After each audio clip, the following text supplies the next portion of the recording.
میں نے ایک حدیث پڑھی، خدا کی قسم اٹھا کے کہتا ہوں، حدیث پڑھی اور پھر میں نے کتاب بند کر دی۔ میں نے کہا اس سے آگے میرے اندر ہمت ہی نہیں ہے، میں پڑھ ہی نہیں سکتا۔ میں نے جیسے کہا کہ پہلے تو صحابہ کرام میں اہل بیت کو ہم معصوم نہیں مانتے، ان سے جو کوتاہیاں ہیں وہ بھی ہماری اصلاح کے لیے ہیں تاکہ ہمیں توبہ کے طریقے سمجھ میں آ جائیں۔ عزیز دوستو، میرے محبوب کی شہزادی، بس رسول اللہ صلی اللہ علیہ وسلم کی شہزادی سیدہ فاطمہ محبوب پاک کی بارگاہ میں آئیں، رنگ اڑا ہوا ہے، آنکھیں رو رو کے تھکی ہوئی ہیں۔ محبوب کی شہزادی در رسول پہ آئی، آ کے حضور کے سامنے کھڑی ہوئی، کہا یا رسول اللہ صلی اللہ علیہ وسلم، حضور آج میں بڑی الجھن میں پھنس گئی تھی، آقا آج میں بڑی پریشان ہو گئی تھی۔ حضور نے فرمایا کیا ہوا؟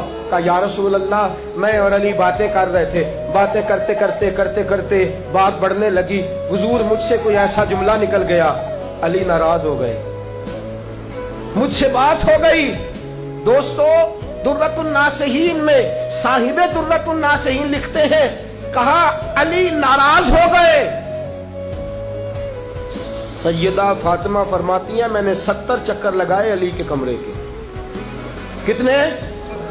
بیٹیوں، خامند کی اطاعت میں تمہاری جنت ہے، اور ماں باپ بھی ذرا خیال کرے، مائیں بھی ذرا خیال کرے۔ میرے رسول پاک نے فرمایا جو کسی عورت کو اس کے خامند کے خلاف بھڑکاتا ہے، جو کسی عورت کو اس کے خامند کے خلاف بھڑکاتا ہے، اللہ اسے جنت کی خوشبو بھی عطا نہیں کرے گا۔ چاہے اماں ہی مشورے دے رہی ہو، چاہے کوئی مشورہ دے رہا ہو، خامند کے خلاف جو بھڑکاتا ہے۔ سید عالم صلی اللہ علیہ وسلم کی صاحبزادی کہتی ہے میں نے 70 چکر لگائے، سونیا میں نے علی کو راضی کیا۔ حضور علی راضی ہوئے ہیں تو خبر دینے آئی ہوں، بس اس سے زیادہ بڑی بات اور نہیں مل سکتی۔ دل کے کان کھولنا، ذرا جاگنا، ذرا اٹھنا، ذرا ٹیک چھوڑنا، ذرا غور کرنا، یہ کیا جملے بول دیے میرے رسول نے۔ حضور نے فرمایا فاطمہ، یہ وہ فاطمہ ہے کہ جو جنتی عورتوں کی سردار ہے، یہ وہ فاطمہ ہے جن کا دوپٹہ اگر کبھی واضح ہو جائے تو سورج منہ چھپا کے نکل جائے، یہ وہ فاطمہ ہے کہ صبح قیامت آواز آئے گی، نبیوں ولیوں غوثوں کتبوں ابدالو گردنیں جھکا لو، نظریں بند کر لو، محمد کی بیٹی فاطمہ کی سواری گزرنے والی ہے۔ الفاطمہ تو بدعت منی، الفاطمہ تو سیدۃ النساء اہل الجنہ۔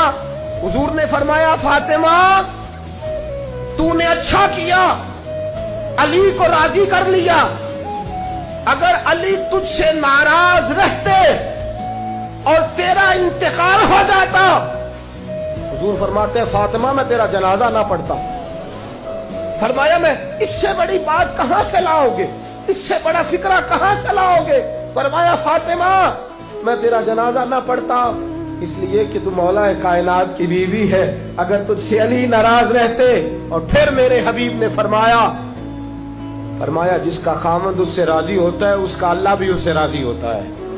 پھر اپنی بیٹی کو فرمایا بیٹی یاد رکھ، کوئی عورت اتنی نمازیں پڑھے جتنی حضرت عیسیٰ کی والدہ مریم نے پڑھی تھی، اتنا قرآن پڑھے جتنا جناب مریم نے پڑھا تھا، اتنا قرآن پڑھے جتنا حضرت مریم نے پڑھا تھا، لیکن پھر بھی اپنے شوہر کی نافرمانی کرے، فرمایا اللہ اس کی عبادتیں قبول نہیں کرے گا، اللہ اس کی ریاضتیں قبول نہیں کرے گا، تلاوتیں قبول نہیں کرے گا۔